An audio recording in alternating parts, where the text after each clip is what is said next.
It was the Woman King that did it for me. Bruh, that movie was so good. Have you seen that? Oh my. Oh no, what that's are on you that's on doing? Netflix too. Yeah. What are you doing? Bruh. All right, welcome to DBYT Podcast. I'm Taisha, and today we have a new guest.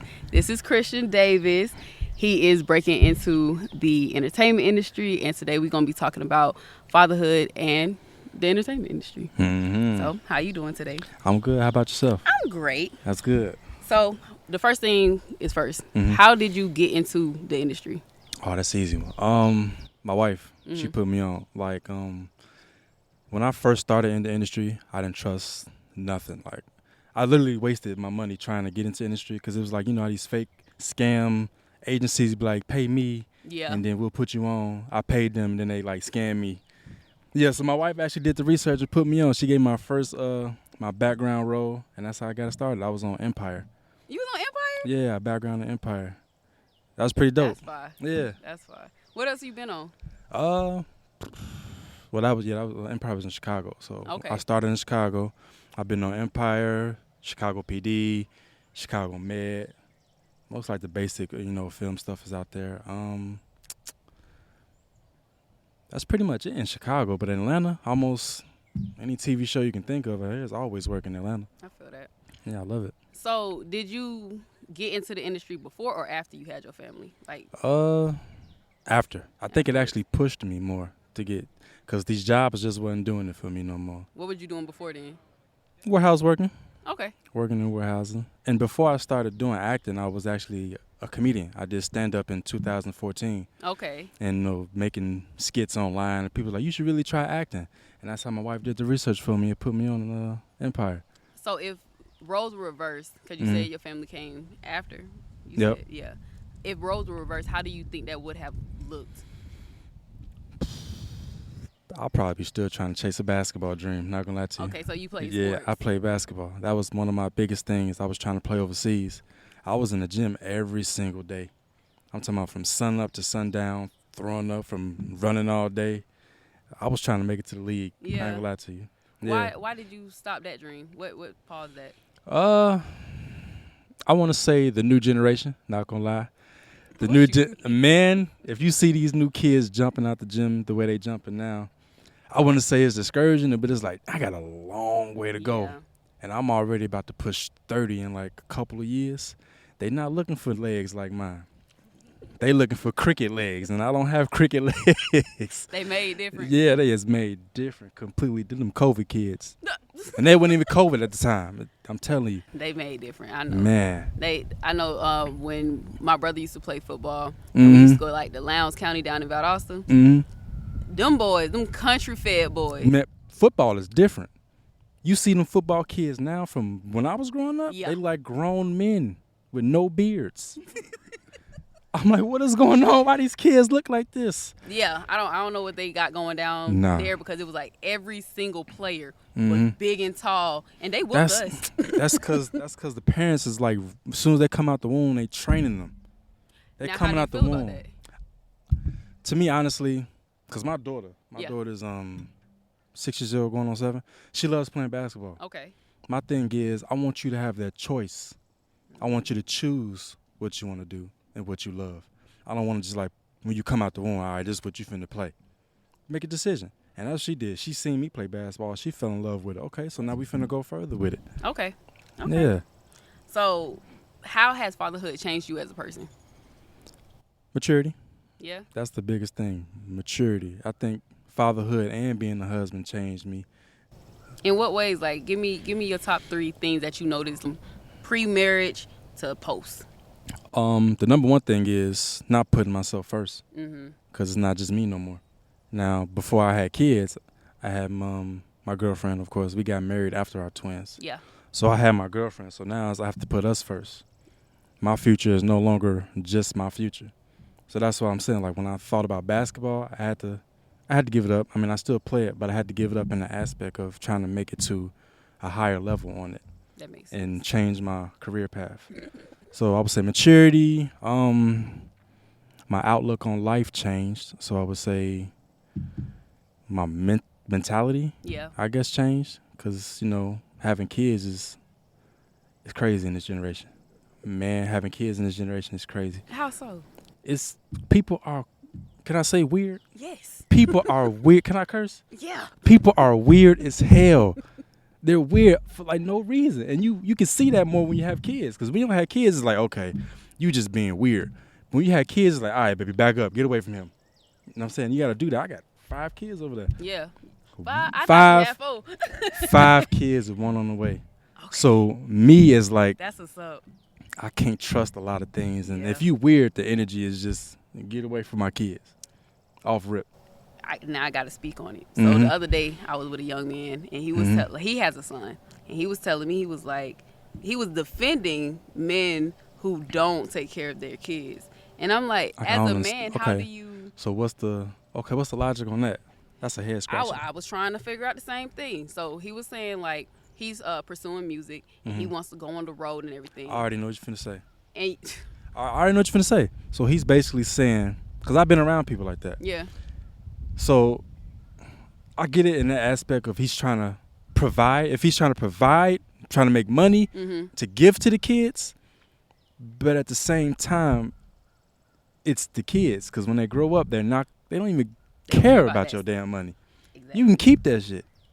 But if you're not there for your kids, mentally, physically, and spiritually, they're not even going to care about nothing you're trying to provide for them.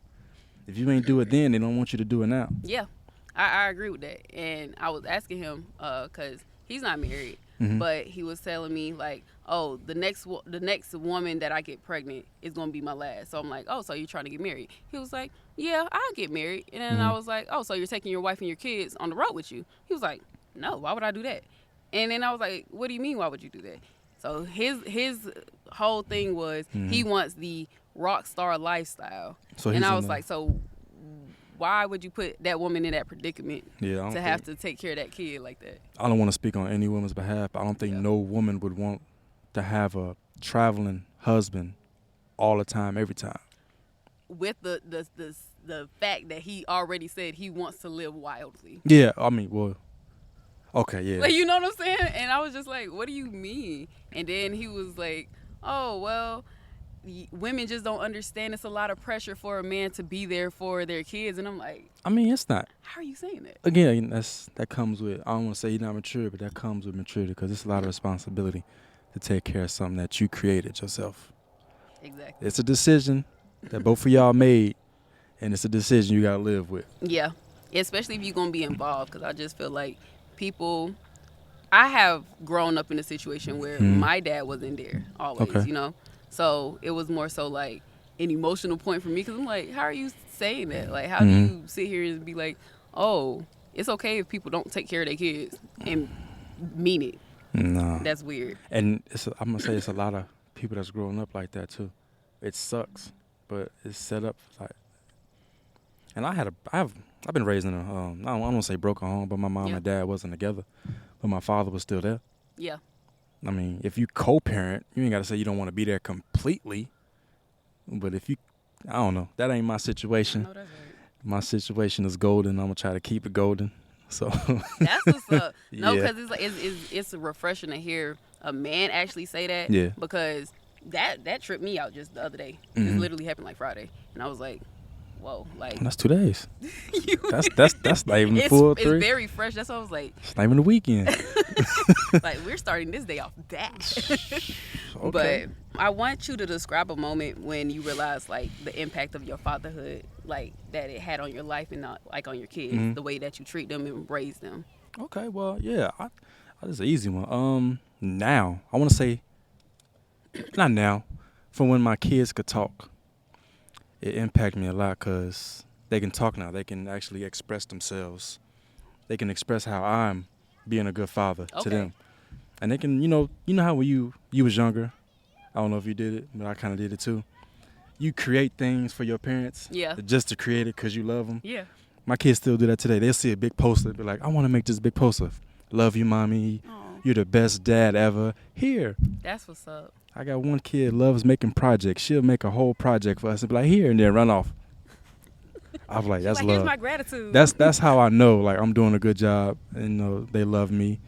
And whatever I do or say, they just know I'm me. That's what's I up. mean, yeah. I didn't see a lot of that from other people's homes because I grew up. My stepdad raised me Okay. from a baby to now. So I had a full family, but I had friends who had parents who were broken in their home, like they were together, but it was the dad not really raising them and things of that nature. So it made them feel indifferent. I pray for them. I mean, my stepdad was there too when I was 1. Yeah. So I don't want to say it now. I didn't want to say it then because I was stubborn. I was a kid. I didn't understand. But I understand now. He was there for me, picking up some of the slack with my father. Yeah. But my father also was a big part of my life too. So you can say I had 2 dads. Yeah. Most people can't say that. That's a blessing. Yeah. Most people can't say that. I know a lot of people either. I was talking to somebody the other day about it, where people normally have babies and then they break up post baby. Yeah. And then somebody else step in. That's a good one. Yeah. I mean, I had twins my first time. That's cool. I had twins, so it was are you strong enough to stay together? What challenges did y'all face in that time? Because she was your girlfriend at the time, right? Yeah, she was my girlfriend. She wasn't even my wife then. She's my girlfriend, so we don't know what we're doing. we don't know. I mean, my wife does. She watched her nieces all the time, but me, I'm completely clueless. And you come out with 2. You don't start. You start off running. Most people start off with 1, baby steps. I start off with 2. It was challenging because it's I'm gonna give you an example where it was challenging. One time, my wife had to go to work. We were still living in my parents' house. Yeah. My mom, stepdad gone. I'm there with 2 kids. Not even 2 months yet. Yeah. Screaming and crying. I don't know what to do. I'm confused. I don't know what I'm doing. And it's this rush of too much going on. And I was I just screamed and yelled. I was be quiet. Aww. And I was why would I do that? So I picked them both up in my hand. And me and my wife was literally just talking about this today. Yeah. I had to walk around the house with them in my hands until they fell asleep. They were just tired. I didn't know that. 5th kid. I know that now. Go take a nap. You just tired. Get something to eat. What you crying for? Sugar low. Yeah, exactly. I understand now. It comes with experience. Yeah. A lot of people who say I can't wait to have kids. You just be I never even said that. And I'm telling you right now, take your time. So you never before you had kids, you didn't think about oh, this is how my family's gonna look. I want to have 2 to 3 kids or Not even. I mean, before I had kids, I was just this is how my life is gonna be set up. Okay. I'm gonna be playing basketball. We're gonna travel. Me and my friends gonna get a place together. And like I said, it was all about me, and me. Yeah. But then when I had kids, it's all right, we need to find a place. We need to find babysitters. We need to find schools. It's a whole different approach your lane literally switches. So you got to have everything together. Everything has to be. I mean, if it don't, it's still, you could work it out. Yeah. Because that's what we did. You can still always find ways. Don't just, give up. A lot of people like to give up on their dreams and stuff. And I can't stand that. Can't stand that. When you have kids, you got to put your dreams on pause. No, you don't. Speak on it. No, you do not. I have 5 going on 6 kids, and I'm still chasing it. That's inspiring. That's what's up, though. My kids want to read my scripts. No, you can't read that one. No, don't. Put that down. Do they watch it? Do they watch your material? They watched one of them because one of them was a love, romantic type movie. It wasn't really that bad. I played a good character. And other movies, I put that down. Don't read that. That ain't for you yet. Nah, don't read them highlighted areas. That's not for you. They know how to read now. Put it down. Nuh-uh. Yeah, they love when I go, good luck, Daddy. I hope you got the audition. You going to another audition? We was coming here today. They don't know. You going to another interview for your audition? Good luck, Daddy. And that's motivating me. That is what's up. Yeah, that motivates me to go harder. So y'all close-knit. Oh, yeah. That's what's up. That's how my family is. Well, maybe not to that extent, but we close. We're very close. Do you ever had any moments where you had to where your work overconsumed your place or your role as a dad? Yeah, I mean, from the beginning, when I first started, before I first started getting paid roles, it was more of a, you got to stay consistent because It was stressful. I was going to, background roles, and they weren't really paying that much for background. And it's like, you got to take care of yours still. Right. And there's so many times I wanted to quit and give up. And I ain't gonna lie, I did for like, when I was in Chicago, I did for like a few, because it wasn't that much work out there. And like, if you don't get cast for this background role, it's like, okay, now you got to wait for another opportunity to come up. Is that where all of y'all are from? Yeah, we from Chicago, Okay. originally from Chicago. So it's like, if you don't get this background role, now what? You got to wait for another one. And I was doing like comedy clubs every Wednesdays, every night they had like comedies. Wasn't getting paid for them. Right. So when we moved to Atlanta, things started to pick up more because I started making more connections with people. Everybody was moving out here for the industry. Okay. And everything is out here for the industry. It is. We have a film studio like literally like maybe 15 minutes down the street. See? And it's not just one. Yeah. In Chicago, I want to say it's like one film studio. So if you ain't working, you ain't working. It's multiple things being filmed out here. Yeah, it is. Mm-hmm. Yeah, it is. That's why I love it. What is it? Sweet Magnolias. They used to do Vampire Diaries on the Square. Like Mm-hmm. literally, like you know where this Covington Square is. Yeah. Yeah. So they do so much things in that regard. Like, cause that's our field as well. Like we like to do that, but we haven't broke into like acting or that part. We're trying to network more and get out there. But Like I say, don't try it, just do. yeah, ooh. Don't try it, just do it. So when you started your journey, like were you ever like shy or like really nervous when you were doing Shy it? or nervous? Yeah. Not acting. When I did acting, I was like, I could be me. Because like, nobody know me around here. I could just be myself. And people like, oh, he funny. Oh, he cool. And then they be like, okay, let's follow each other. Networking. Okay. But comedy, it's nerve-wracking. That is nerve-wracking. Tell us about that. You are literally standing up there with people staring at you, waiting for you to make them laugh. And I say it's slow because it's like as soon as you get up there, you got to be funny right off rip. Yeah. Because if you don't, it's like you lost their attention. When you look in the crowd, I do this all the time. I tell like any other inspiring comedians, I don't know if y'all do this or not, don't look directly at the crowd because it'll throw you off. Yeah. Because when I'm on stage, I look straightly in the back. I'm telling jokes in the back. Everybody can see it back. Because if you do look down, you'll see somebody like this and it'll catch you off guard. Oh, I must not be that funny. They not paying attention. Oh, you'll see a lot of people doing this. And you thinking they talking. And you think they're talking about you or not paying attention. So if you just stay focused, tell your joke, everybody else is listening and watching it. Yeah. It works like that. My first time I bombed so bad because I was too busy looking at other people. Is it funny? Are you laughing? And they wasn't laughing. And I was like, oh, I'm up here, so. Yeah. So did you have like any media training or like any practices before then, or you just like went up there and just did it? I'm one of those people. I was around my friends. Oh, you funny? You should do comedy. What? Sure. I'll try it. Yeah, I'll try it. I'll write some jokes.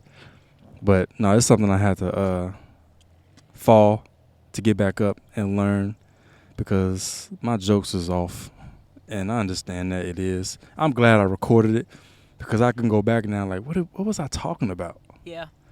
Like, there's no punchline and none of the things that Where was I going with this? I was just talking, and you can hear one person, ha! I was like, this is bad. This is bad. Oh, but I'm glad I got better at it.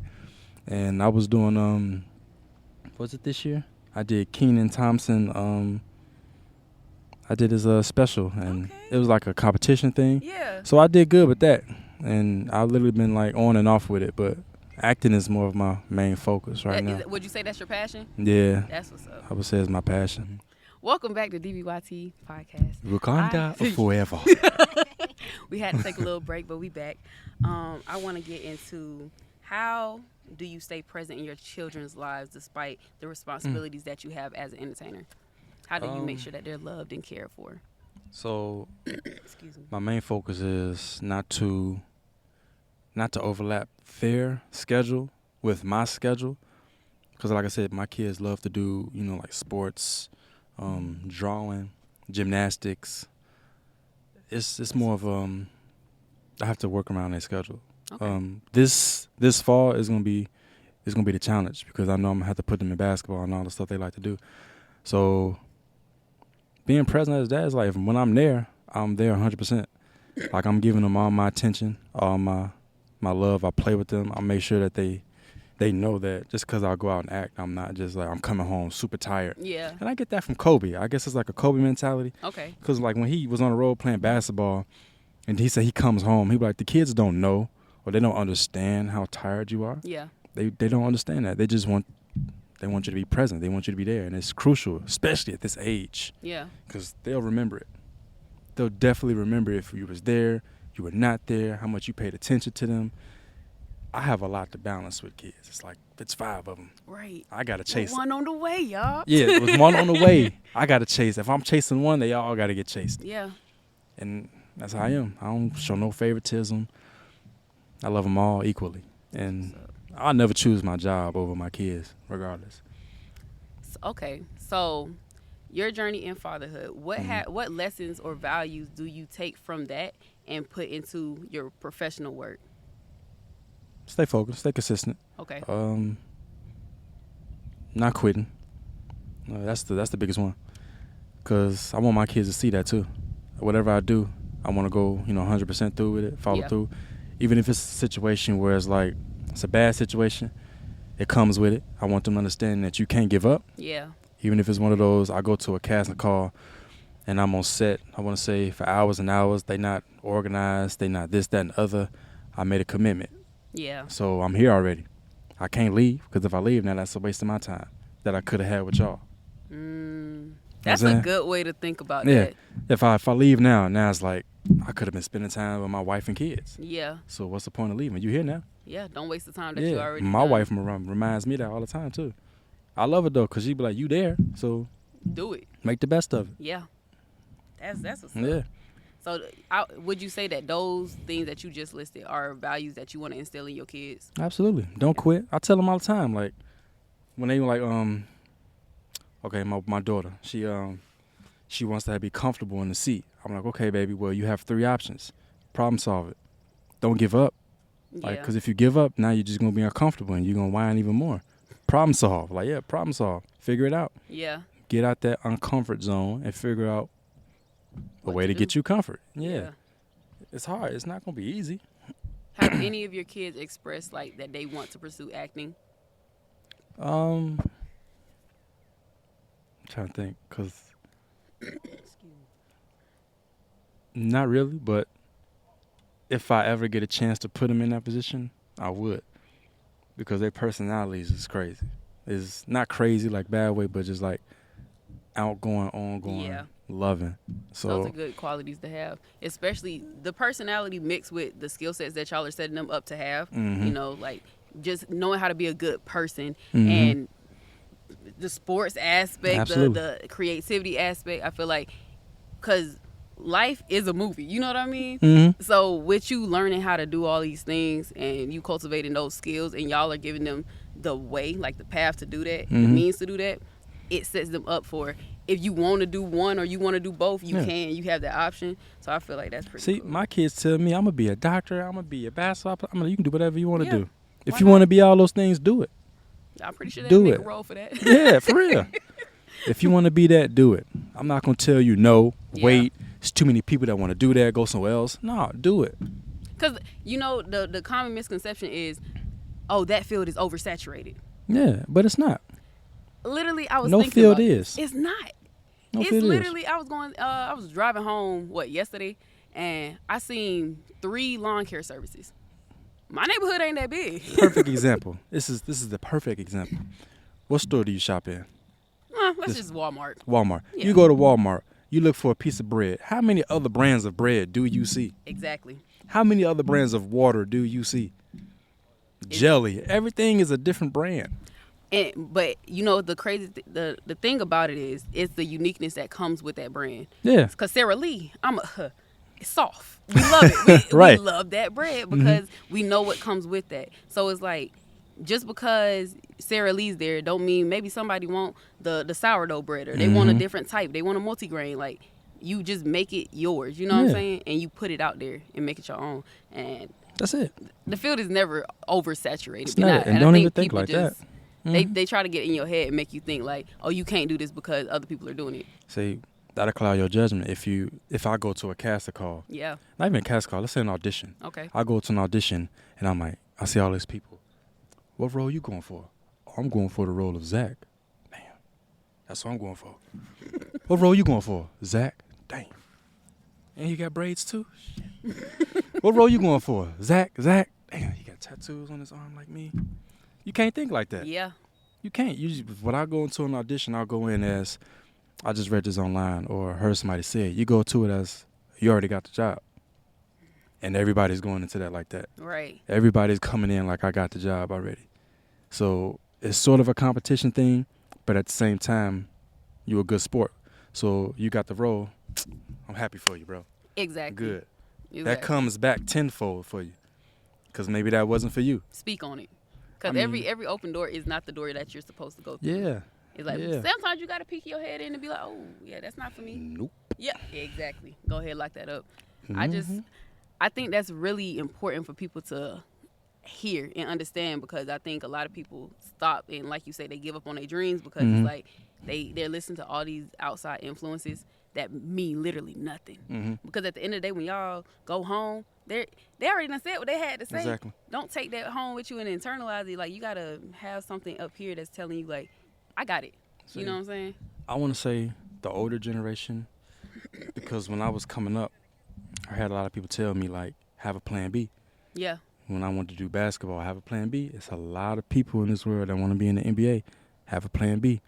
So when I grew up, I'm already, like, on the edge of, am I good enough to make it? Right. Like, why is my plan A not enough? Yeah, why do I have to have the plan B? So that's not really, what's the point of having a plan A? I had to break out of that. I broke out of that, and I'm literally going to say that's because of my wife. My wife literally put me in that mindset to be like, you are here.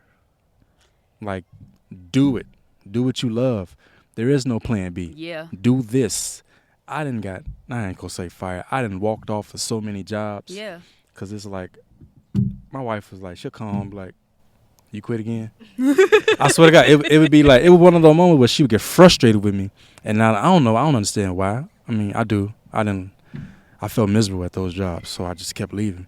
And it got to a point where she was like, all right, your happiness is more important. So excuse me. I come home early one day, she'd be like, I already know. They're not letting you home early from a warehouse. I know why you're here. Okay.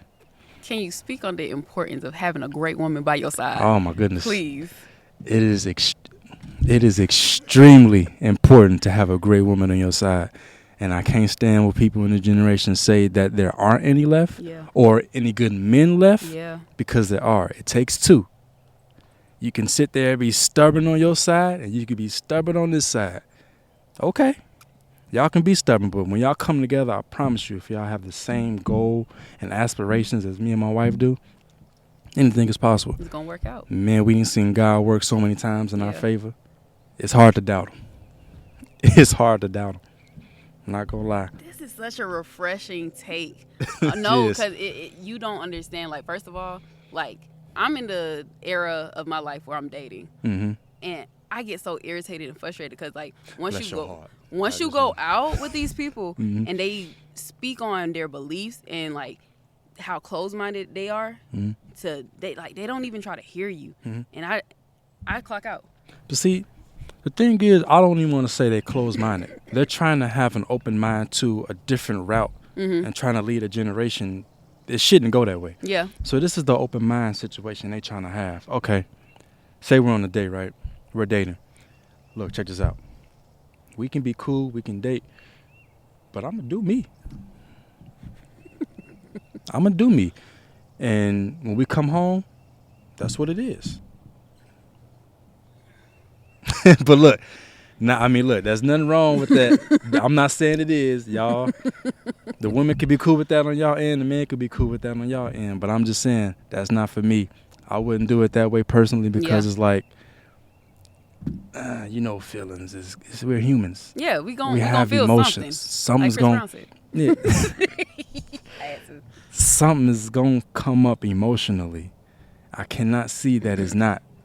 Because y'all just like, okay, I don't know. I don't want to get into that because it's like I'm not in that position. I don't even want to talk on that position. Your situation sounds so blessed. First of all, I gotta meet her. See, I mean, she's here, Absolutely. so I gotta meet her. Yeah. And I just appreciate the situation that y'all are in, to where like y'all can actually work as a team and not fight against each other. Like it's a lot of couples that fight and be like, oh, well, you're not gonna do this and you're not. It's like, why can't we come up with a plan together and do that? You know what I'm saying? And I think the young men that I steer away from is people who don't have a plan. Right. And right. You know. Yeah. Go ahead. I was in the industry, not getting paid, doing these roles. First of all, we moved to Georgia in 2020 during COVID. Everything in Chicago was shut down. Okay, this is not gonna work. Right. I don't want to do warehouses until everything opened up. Atlanta's open. Man, there's a lot of industry stuff down there. It is. Let's move to Georgia. Okay, we moved to Georgia. Now I'm still trying to build my resume. I'm new out here. She's holding me down. I'm driving 2 hours away for these background roles. This check comes in every 2 weeks, and it's like maybe $100, $80. And it's like, all right, you're going to have to get a job because this ain't working. Yeah. You're going to have to find something. You have to do something. Like, all right, I'm going to find a job or whatever. So we did. I found a job.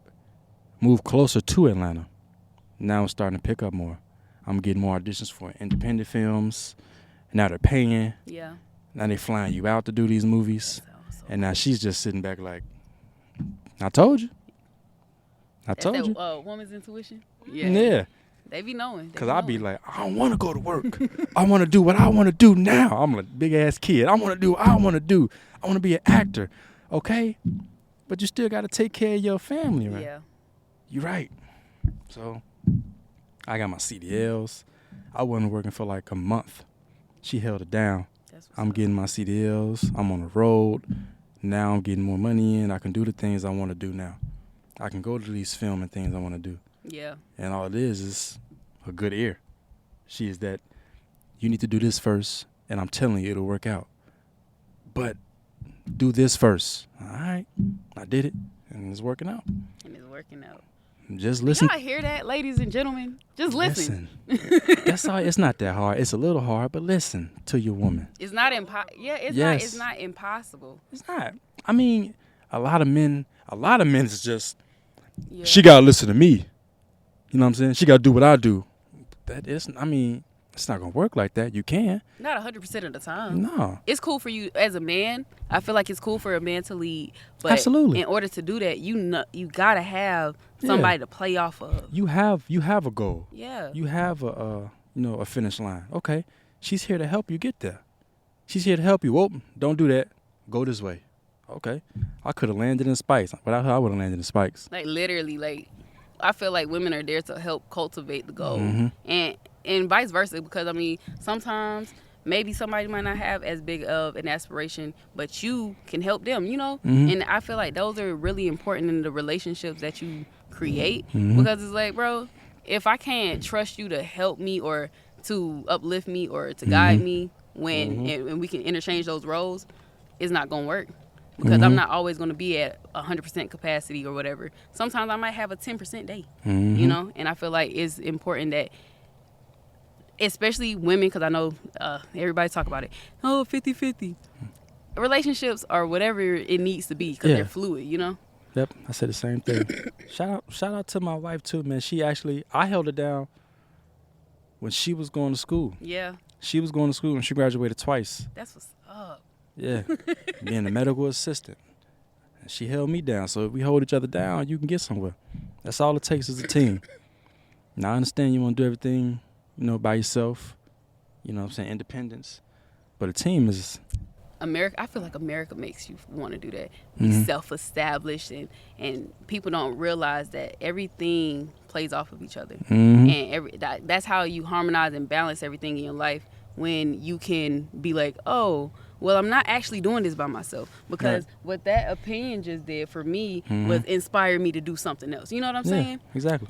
So, okay, with all of this going on with y'all doing the moves and y'all having to pick up, the extra slack or however, how does your family manage stress? How do we manage stress? That is a good question. I mean, we still manage it. We're still working on it right now. We still try to find ways to, because it's very stressful situations. We just try to find ways to, to help our stress. I mean, because things come up in this world, and you just got to learn how to maneuver around it. So what I tell my wife all the time is just like, calm down, be cool. It's all going to work out because, like I said, God has never failed us. Yeah. Just let him work. Let him show us where we're going. It's a lot of times where, it's stressful. You don't even want to get up out of the bed. It's just like, oh, my God. Let him work. Yeah. Every day is not going to be easy. It's not. So what we do is we put our stress on God. He'll handle it for us. All right. That's a word. That's a word.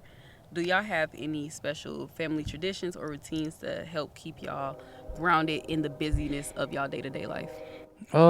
We try to do big things for holidays so our Okay. kids, we try not to stray away. We had a good childhood with holidays. She did, I did. So we do that with them. Christmases, we do things big. Birthdays, it's a lot of birthdays. We try to make every birthday special. Are they around the same time or are they just scattered throughout the year? Oh, man. So January, April, that's a decent gap. Okay, yeah, but I say that's a gap. Yeah. August. That's a big gap. That's a big gap. July, then August. Yeah. And then the next one, it should be in September, but my wife's is in February. I want to say it averages a month a gap, probably. Okay. So it gives us time to prepare for the next birthday party. Yeah, but we try to incorporate into big things like going on family vacations. Yeah. We just took a cruise last year in July to the Bahamas. Okay. They loved it. How was that? We trying to go on a cruise. Oh, the cruise? Yeah, we never been. That was for me and my wife, that was our second time. Okay. Because the kids was our second time. But the cruise is free food. All you can eat. What line did y'all go with? What cruise line did y'all go with? Carnival. Okay, because they said that one. Carnival. I'm talking about, you hungry? Yeah, I'm hungry. Get some food, whatever you want to. Ice cream, whatever you want to. The amenities of they got activities like it's a movie screening. Okay. Such and such on the deck. Big movie, whatever they got playing. It's a romantic thing. You can just sit out there, watch a movie. They got game nights at there, karaoke nights, clubs. Comedy clubs, nightclubs. Yeah, okay. Yeah, it's all kind of activities you would do if you was in the city on a boat. Yeah, gambling. We got to do that, bro. Mm-hmm. Anyways, okay. Really back in. So since becoming a dad, how has that further molded your perspective or your relationship with your parents and your wife? My parents and my wife? Yeah. I know you said earlier, your perspective changed and you matured and everything, but did that have a direct correlation to how you treated your parents and your wife? My mom used to tell me this all the time. She would tell me, you don't understand. You don't understand. Because when you have kids, you'll understand. And when I had kids, I understood. And I see my mom in a completely different light now. And it's you ain't do nothing but show me love all my life. And she actually was a model. Like a model, Oh, she was a model. She modeled with. Oh, God, yeah, she print modeling. She was in a magazine. She modeled with Halle Berry. Wow. Yeah, I like bragging about that. I think it's the coolest thing. That is cool. She modeled with Halle Berry, and it's dang. I think that's where I got it from. But yeah, she I see a lot of things she was talking about. I understand it now. So when I see my mom, I just be give her a big hug whenever I see her. Hon, I understood you was just trying to protect me. You was working so hard. Man, did she work hard. Yeah. She couldn't afford them K-Swisses that I wanted. Yeah. K-Swisses, I'm sorry. I was bugging you about K-Swisses. I'm sorry. But my wife, it's everything changed, I see her as a mother now too. So I respect her much more. She pushed out 5 kids and about to be 6. Yeah. I respect her so much for that. I love her so much for that. And you have to see it. It's a different light. She's not just your girlfriend. Yeah. She's not your wife. She's a whole human being that pushed out another human being. Yeah. And I had to she has to actually tell me that too. You have to sit down with somebody like that because men don't understand. They won't understand that. Man. until they sit down and tell you that. I remember one time she texted me about a situation. I instantly left work. I came to console her. Like, I didn't understand. I'm sorry. I didn't know. Yeah. But now I do know. And then further on, I will understand that. When women go through things, men go through things, it's life. Everybody do, yeah. Unless I think people forget that, and they forget to be kind of empathetic towards other people. Yeah. They just think that, oh, somebody got it easier than the other one. Mm-hmm. Like, oh, if they have a type of dynamic, like, oh, I'm going to be a stay-at-home mom and you going to work. They thinking, oh, well, you don't do nothing. You just stay at home with the kids. That's a whole nother job. And That's just a like whole nother job. Him going to work is a whole nother job. Like, Mm-hmm. that's why y'all have to have an understanding and like a rhythm Absolutely. with each other, you know? Mm-hmm. So y'all are couple goals. I want y'all to know that. Like, just I'll say that. hearing how you talk about her is like, y'all don't know. Refreshing. But don't get me wrong. The thing about this generation is they can't get past the trials and tribulations part. The struggle. Every relationship is going to have a struggle. Yeah. And the moment they do, this generation be like, I'm out. I'm out. I can't deal with this. Okay, well, you get with somebody, you're going to deal with that one. It's always gonna be something. It's always going to be something. The thing is, you have to actually adjust to it. That's all it is. I ain't gonna lie, I was, 20? Yeah. Probably 20, 21. I was still immature. But people don't realize, like, as a young adult, that young, you're like one in adult years. Yeah. Like, True. So it's like, I think people expect us to be a little bit more grown than we actually know to be, you know, because you going through life. Like, at 21, I was graduating college. But yeah, that's literally the age where you say, okay, now you're about to learn Yes. real life situations, because school not teaching you shit. Man, come on. Me and my wife, we talk about this all the time. We finna homeschool our kids. They not teaching you shit. We talk about the same thing. Black History Month pissed me off in the school industry. What did you learn today in Black History Month? Hold on. What? Christopher Columbus? It's February. Why are we bringing this man up that lied and cheap? This man anyway? Period. Period. Why do you have a whole day, sir? This man, that's a whole nother subject. Yeah, That's why we is. homeschooling. Yeah, I respect that so much. I would. I hope to be in the situation and have the resources to do all of that. Yeah. Because I honestly don't want to put my kids in public schools. First of all, why y'all bringing guns to school? Why? Like, it's a school down here. They brought bricks to school, throwing them. Just who For does what? that? For what? You know what I'm saying? For That what? is so unsafe, and it's so. I bet that's just so like nerve wracking. And I don't even have Look. kids yet. It's nerve wracking. And when you see these school shootings, it's even more nerve wracking. Because the thing is, it don't even start in school. Yeah. It starts at home. Some parents are not parenting. They don't. I see a lot of times, get up out my face, go grab a tablet. This, that, and the other. They just be yelling at them. It's like, You don't gotta do all that. why are you doing that? This kid literally don't know. He coming for you information. The crazy thing is, I seen something where it was like, y'all will yell at a 3-year-old for dropping juice on the floor and like whoop them and do all this stuff. But if your drunk friend do it, oh, it's okay, And girl. laughing. And you know what I'm saying? Like, why do you treat a human that barely knows any better See? like that? But See? your drunk 30-year-old friend can do it. And when you have kids, you start. I can't even say that. When I had kids, I start to realize that because they don't know. Yeah. And you will literally get upset because they don't know. But then we have to dial it back. Like, okay, we have to teach them these things. Exactly. How are we not teaching them? We just yelling at them. How are they gonna learn? Expecting them to know something that we had years to Yeah. cultivate. And My yeah. kids, they don't curse me out, but they will tell me, you don't have to yell. Oh. Like, I want you to speak your mind. Tell me that. I'm sorry, baby.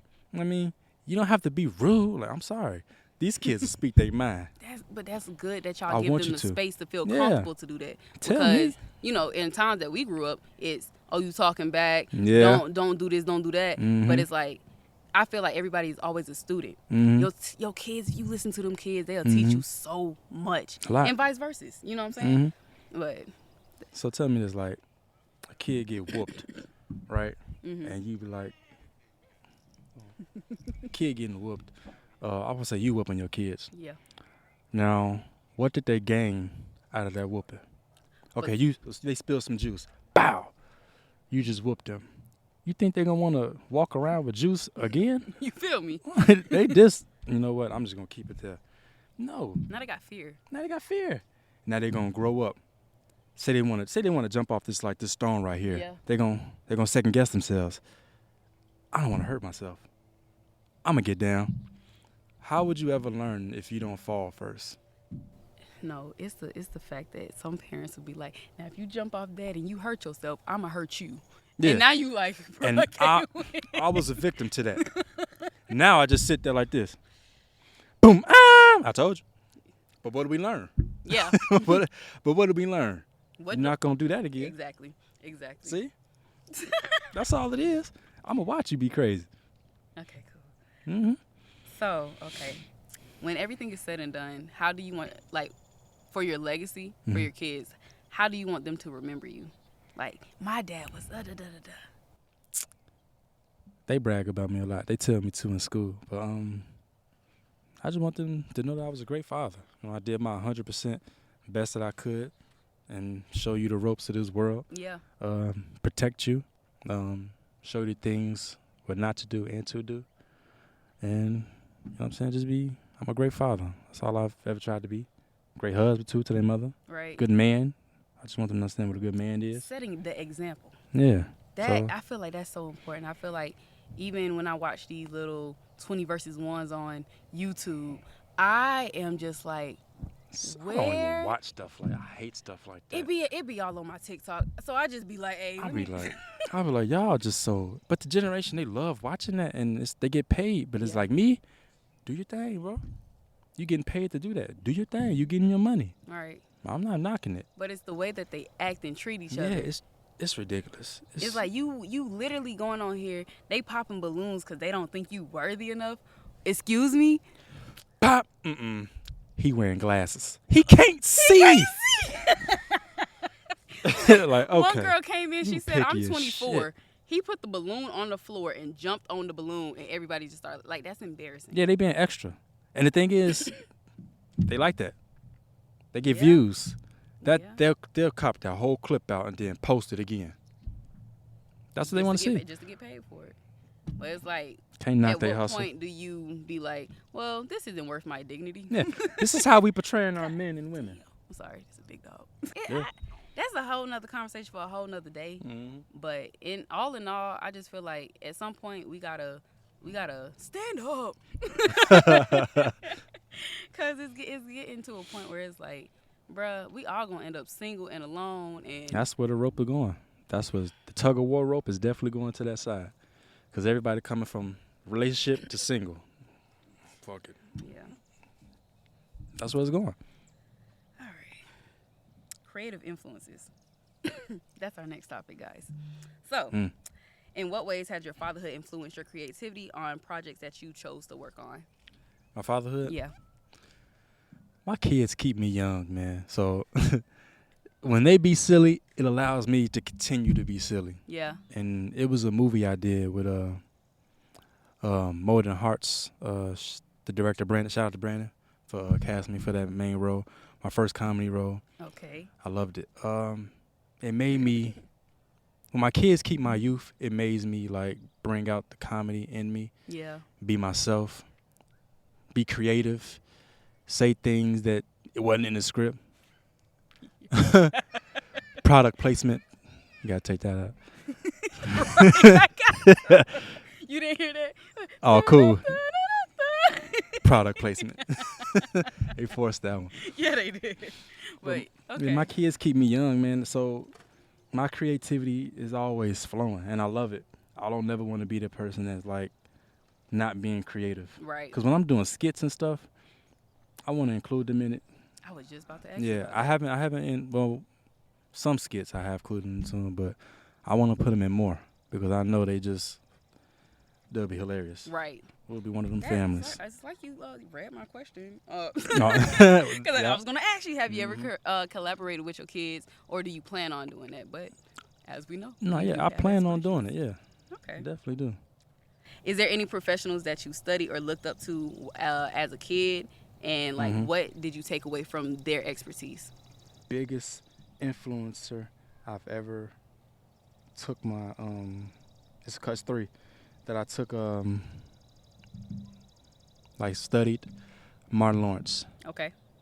The Martin Show. My God, I will watch that to this day, Okay. over and over again. I have all 5 seasons DVD. I don't care. I will watch them. I don't care about streaming. I got the DVDs. I got them as collectibles. This is not going anywhere. Nowhere. Don't touch my Martin. I'm one of them. Martin, the Jamie Foxx Show. Okay. The classics. Man, yeah. Fresh Prince of Bel-Air. Real sitcoms that made sense, that actually had real live audiences that died laughing. Real comedy. And it's like, those are my number one people I looked up to. I still say things, people don't even know what I be talking about. I bring up a line from Jamie Foxx Show or Martin, they'll bust up laughing. Don't even know what I'm talking about. The shows. Be like, this is not mine. This is not my material, but thanks for laughing. Thank you, though. You're hilarious. Cool. I'll take that. But they really molded me, man, because Jamie Foxx especially, he's multi-talented. Oh, man. He's next to Chris Brown with talent. I agree. He's next to him. I totally agree. Sing, act. Impersonations, comedy. Like, what else? Piano. The man plays piano. He can do it all. His acting skills are phenomenal. Crazy. The way that he can, his range is ridiculous. He can switch it at any time. Yes. He can bring comedy, drama, action, thriller. The man can do it all. So, yeah, biggest inspiration. So, okay, you spoke on Fresh Prince. Have you seen the dramatized version of Bel-Air? I have. How do you feel about it? I'm not mad at it. Okay. I'm not mad at it at all because, like I said, if you tried to bring it into this generation of only solely on comedy, I don't think people would have watched it because this is a drama-based generation. Yes. And they had to, make it fit into this type of world. So I don't blame her. I liked it. I ain't catch up on the second season. Mm-hmm. I watched the first one, and I do want to catch on the second season, but it'd be other shows I'd be interested in. But I ain't mad at it at all. I like it. Okay. I won't say I didn't. I feel like because what obviously what's going on in our world today is a lot of revamps or what do they call it? A re-imaging type, because it's not like they're making the show like Rugrats, right? Mm-hmm. They brought that back, but they used the same exact content. Mm-hmm. But like Proud Family, they brought that back with different substance. You know what I'm saying? They brought that to real life too. Yes. My kids loved the first Proud Family. And when they seen the second one come out, I don't know. What was it? Makeup Boy? Yeah. Makeup Boy? Yeah. I was like, I don't know. But it's like if I don't show them that and they come for me for questions, then I'm in the wrong. Yeah. So I'll let them watch it and they be like, this boy was wearing a dress. Baby. That's his life. Right. That's his decision sometimes, you know what I'm saying? But I don't want to block him out of the world. Because at first I was like, don't watch Proud Family. Don't watch that. Turn it off. Yeah. But then I was like, how would they ever get these answers? So, yeah, I'll let them watch it. Just come for me. I got the answers for you. Yeah. I got them. They ask me so many questions every day. It's ridiculous. Because even there is, what is it, with Kermit and Miss Piggy, they got like a Disney Channel version of this cartoon. Mm-hmm. And the dude with the blue nose, I can't remember his name, he wanted to go to the ball, but he didn't want to be a prince. He wanted to be a princess. Have y'all seen that? I have not. It was a clip, and I was just, you have to, when I do become a parent, I would like to watch the material before, just see what are y'all teaching, because that is a baby show. Right. And if we thinking, it's just Kermit the Frog. But it ain't. And it's not. It's different. Mm-hmm. They're showing your kids so many different things these days, and that's how they're very advanced, and they know about these things, because it's not only just, they seen it on TikTok. They're watching it in their educational shows. I don't let them have it. What, TikTok? They beg me for TikTok. No, they won't watch that. Not yet. No, it's way too much. How old is your oldest? They're 9. 9? My twins are 9 years old. Okay. No, because it's too much going on. You will fall on the wrong thing. It's very impressionable. Yeah, I understand that it's the end thing right now, but I don't want you to be too much into the end thing. Yeah. Like, don't follow trends. When I was when I was younger, I used to think Nikes and Jordans was the coolest thing in the world. Yeah. Because kids will make you feel like that. You need to wear these shoes, Jordans and Nikes. Have you seen the people who go to prom? It'd be ridiculous. Bro, I couldn't Porsches and limos and Lamborghinis. Why? I could not. If I had to go to school in this time, I would not be able to keep up. They wearing Prada and Gucci and everything else, and I'm just Not like, mine. I got 5 kids. My first prom experience is finna be with twins. Y'all better slow down. No, y'all sharing cars. Y'all might share them dresses. No. We gonna be real smart about this, man. You gonna pick a nice dress that you love. Yeah. That you love. I don't want no kids like light up shoes. Kids love light up shoes. Yeah. What you want Jordans for? Why you buying your kids Jordans? Nah, these kids, they made me feel like crap when I was a kid. I was wearing a size 15 shoe in 8th grade. I was a size maybe 10 or 11. My brother wasn't there. I seen Jordans. I was like, yeah, I'm going to kill him today. Yeah, I'm going to stunt. Nah. Oh, my Lord. Kids will make you do that, man. But I try to tell my kids, don't worry about what other people say about you. You can't. Because you let them people get in your head. Mm-hmm. It's a wrap. Man, they do it. My kid loves to flip, do gymnastics. She came home crying one day. I said, you're not finna go in this house until you tell me what's wrong. What happened? She said, this girl, I ain't gonna say the name of the girl, but the girl said I couldn't flip and I don't like it. Oh. I said, okay, but you can flip, right? She said, yeah. Why does it matter what she said? You know you can flip. I know you can flip. I seen you do it. Why does it matter what this person say? Yeah. Most of the time when people say that you can't do something, it's because they're jealous of you. They want to do what you want to do. And they can't. They don't know how to do it. So ignore her. They come back home from school like, yeah, I'll be mean to her now. Like, hey, stand up for yourself. Yeah. That's all I'm saying. I don't know how to, never mind. I'm going to say it now, but I feel like even those situations where we obviously don't want our kids to experience like bullying and things, those build character. Yeah, absolutely. They don't make you as soft as you need to be because I hate to say it like that because it's like now kids are committing suicide and doing things of that nature, and it's obviously important to know like the boundaries of this is too far, you know. But it's like the school system's not teaching that either. Say you go, your kid tell you somebody was doing this, that, and other. Right. What do they tell you to do? Go tell the teacher. Don't tell that teacher shit. Don't tell the teacher nothing. Handle it first, then go tell the teacher. Be like, if somebody hit you, did you tell me first? Hit their ass back, then tell the teacher. Because 9 times out of 10, they probably going to get you in trouble anyway, along with them. So you might as well make it count. But I'm going to get in trouble with the teacher. That's not your parent. I tell them all the time, that's not your parent. You won't get in trouble with no teacher because the teacher got to answer to us. You're not going to get in trouble with no teacher or principal because they got to answer to us. Yeah. No. You do what you got to do first. Then you tell. Yeah. Because then what? If somebody did that in the real world, who you going to tell? And you know what's crazy about that? I had a situation like that at a job where, because HR is not your friend. No. The first thing that they would ask is, what did you do? Like, what did you tell them when this such and such happened? Interrogation. And it's like, oh, so now y'all flipping it on me. Handle what you got to handle, like he said, and then if you need to resort to hire or whatever, go do it. Then you do that. But no, you're not going to get in trouble with no school.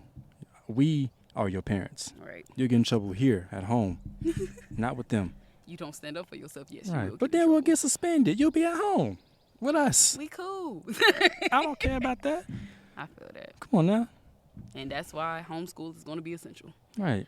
It's probably going to be a recommendation at this point because I know TikTok University, I'm guilty. But they were talking about how they're about to take a lot of funds from Title I schools and everything. And I'm like, y'all start taking all this money out of these public schools. Where are these kids going to go? Where are they going to learn? Y'all already forcing the everything is so expensive. You have to have really full force at financial like gain. So it's like you got both of the parents out. Y'all taking the money from schools. They already got to raise themselves. Like some people just not fortunate to have people who can handle going to work, coming home, entertaining you, helping you with your homework and stuff. Everybody's not blessed in that situation. So it's like, while y'all doing that, what is this finna what's finna happen? I'm so scared about that. I'm not gonna lie. When you actually like take a moment to sit down and realize that kids are not capable of sitting in a classroom for 8 hours, 6 hours a day, Yeah. then you will realize, like, okay, then what are they doing for the rest of the, okay, so they say you need to learn for like 2 to 3 hours a day. Right. What are they doing? Oh, they're going to lunch. They're going to gym. They're going to music. They're going to these other classes that takes, it's giving other teachers breaks to me. Yes. That's what I think it is. It's just break time. Little free period. It's just break time. You're just doing all this other extracurricular stuff that you could have did at home. And have ample amount of time to cultivate your other skills. Yeah. Like the actual ones that you actually like. Mm-hmm. Like maybe I don't like to read general music sheets. No. Like I hated that. Oh, whole note, quarter note, I don't care. It's like you got to do a whole 3 cardboard poster board on what? How ice dries in the fridge. Why am I what? Why are we wasting time right now? Okay. Yeah, okay. We're getting into the personal growth section of this here interview. How has fatherhood changed you personally and professionally? And are there any specific moments or experiences that stand out to you? Like I said, it changed me, maturely, emotionally. I had to get on my grind. I feel like everybody, if they had kids, I keep saying everybody, but I can't say that. I cannot. I want to say me personally, and me and my wife, when we had kids, something clicked. Like, okay, it's time to take this stuff seriously now. We had to move out. I mean, we moved. I'm going to tell you right now, we did a lot of things off of trial and error. Because if you don't, then how would you learn? We moved from my parents' house out, of course, had our own apartment. From that first apartment we had, we said, okay, it's not working. Boom. Let's go to Florida. We moved to Florida. We had 3 kids at the time. Okay. We moved to Florida. Boom. We had family out there. Her family helped us out in Florida. Florida wasn't working out for half a year, I guess. Yeah. Okay, boom. What you want to do now? Let's go back home. Boom, let's try it. Let's go back home. Boom. We living with her family again, working it out, got our own place, brought our first home. We brought our first home. Okay, we good. It's not working out. Okay. What you want to do next? All right, let's try Georgia. Okay, boom, let's try Georgia. We tried Georgia. We still here. 2020 is 2024. Yeah. This is the longest we've been in the state. So it's working out. It's working out. Hey, that's what's up. So we trying. So, I mean, we've been taking a lot of falls and a lot of struggles. But if we picked each other up, then we became stronger. And look where we at now. Okay. Okay. So, in your opinion, what do you believe makes a great father? It's the most simplest thing. Being a great father is just being present. Just be present. Teach your kids everything they need to learn to survive in this world. And just be present. Love them. I mean, show them the ropes, right and wrong. Yeah. It's really so simple, but people make it so hard. I mean, granted, it is hard to be present with your kids if you feel like you don't want to be a father, I guess. Right. Because if you don't want to be a father, then just don't be a father. There's other people that'll be a father for your kid. Stepdads do exist. They do. They do. And shout out to mine. Because when you have those situations, you just have to, like, even from a young age, I used to be like, wow, like, I'm just so blessed in the situation that I'm in. Because if this man did not step into my life and my mom's life, how would you have that view? You feel like, and it opens your mind, opens your perspective so much that I don't think other people, like, who would grow up in, obviously we all have different situations, but people who grow up in with the same parents have a different experience than I had. And, same with them. So it's like these experiences that we have, and even I wanted to reel it back to, you just said being present. Do you think that aligns with societal views of what a great father is? Societal views really don't even have an actual fact of how to be a father. Because societal views is literally based on what you see online, what you have statistics on.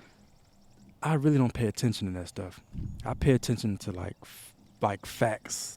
Being a great father is actually being present, showing your kid how to survive. Like if you don't, showing your son how to be a man.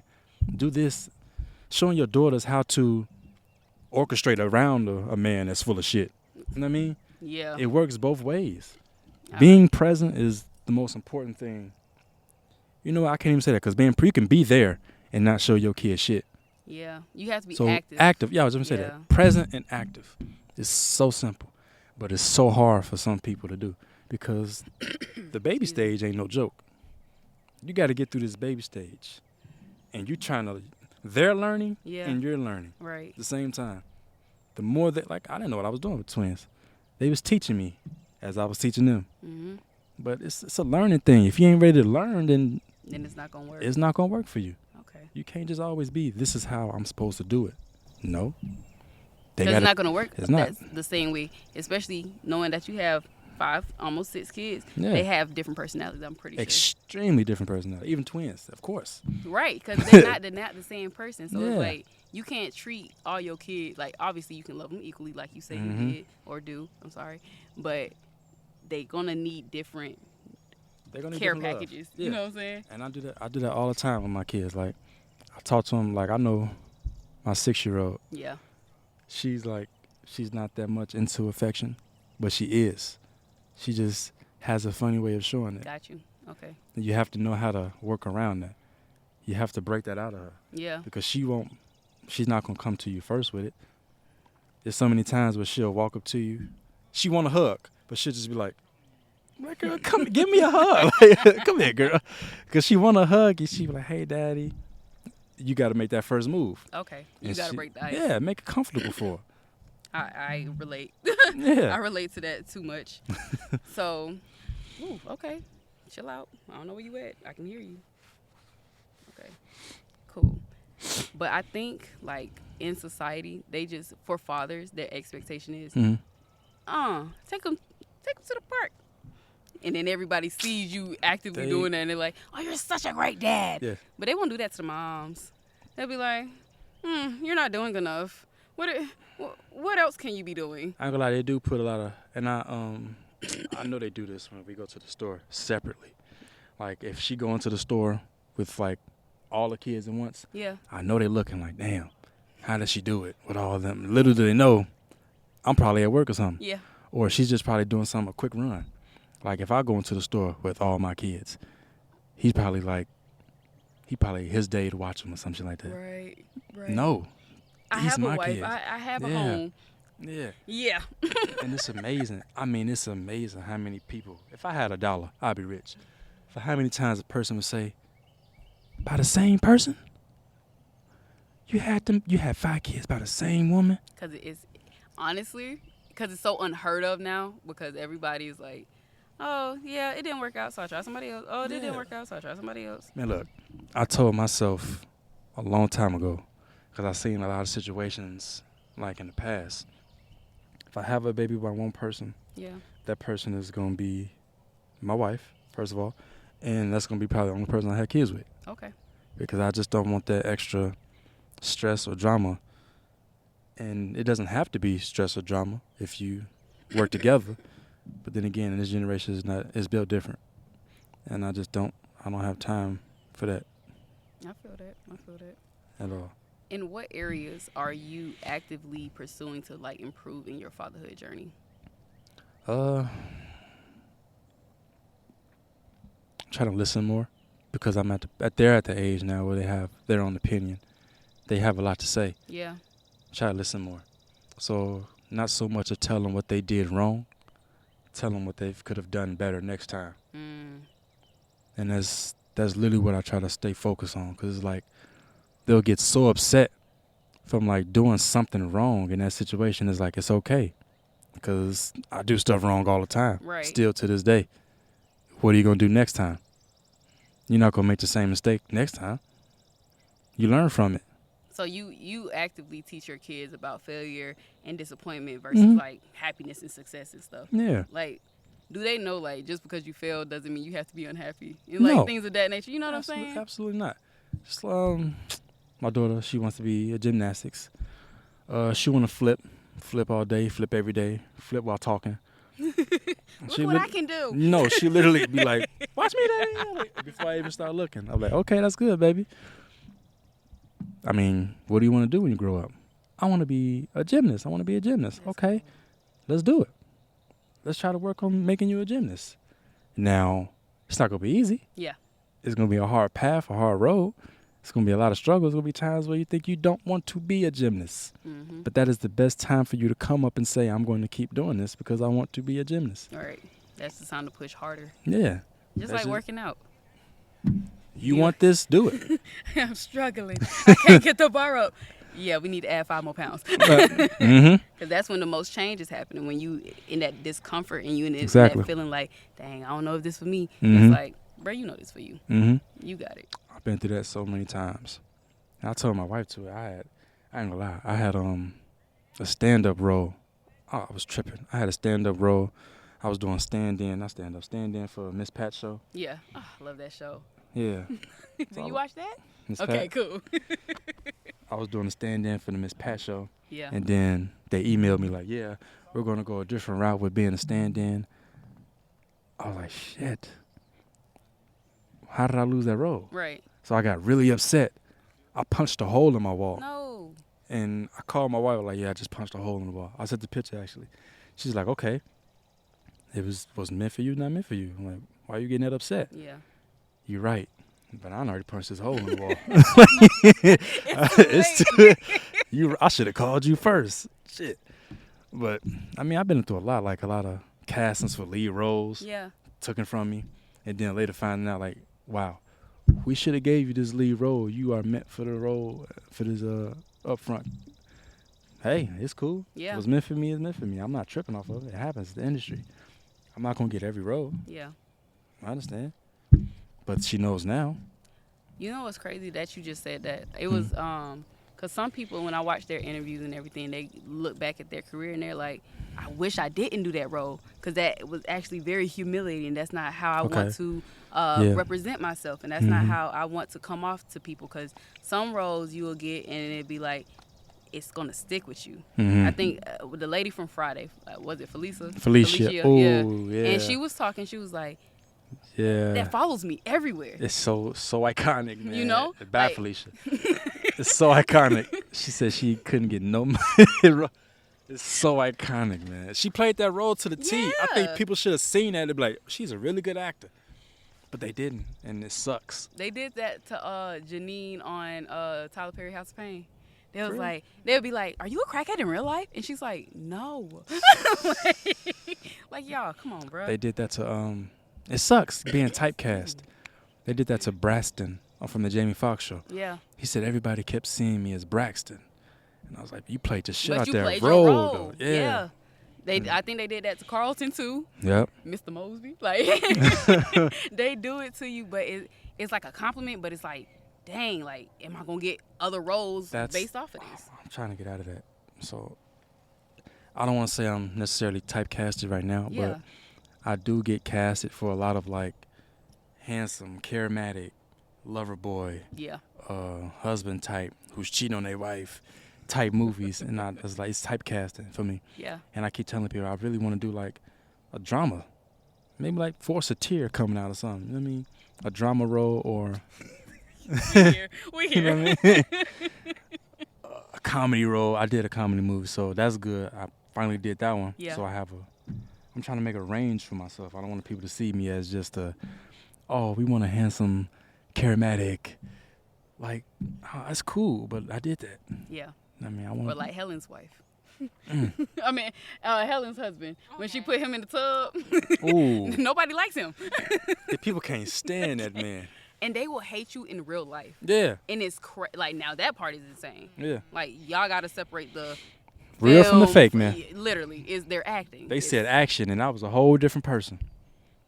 Some people don't understand that, especially when they don't work in like the industry or work with things that has to deal with that.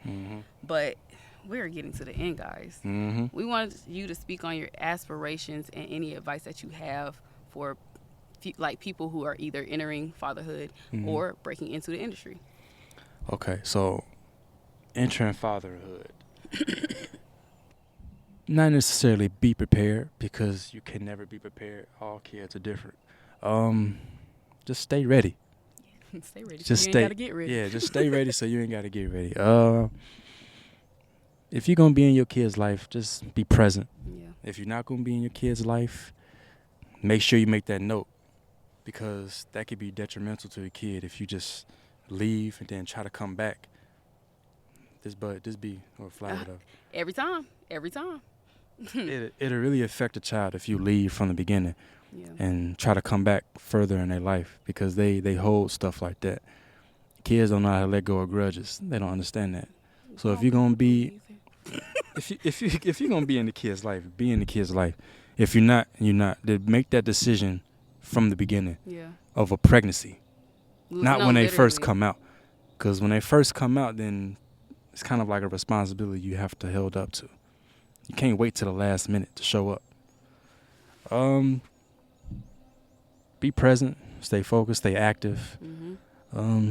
Just teach them things that they're not being taught in school. If you send them to school, if you do them homeschool, teach them everything they need to know, because the schools is not doing it.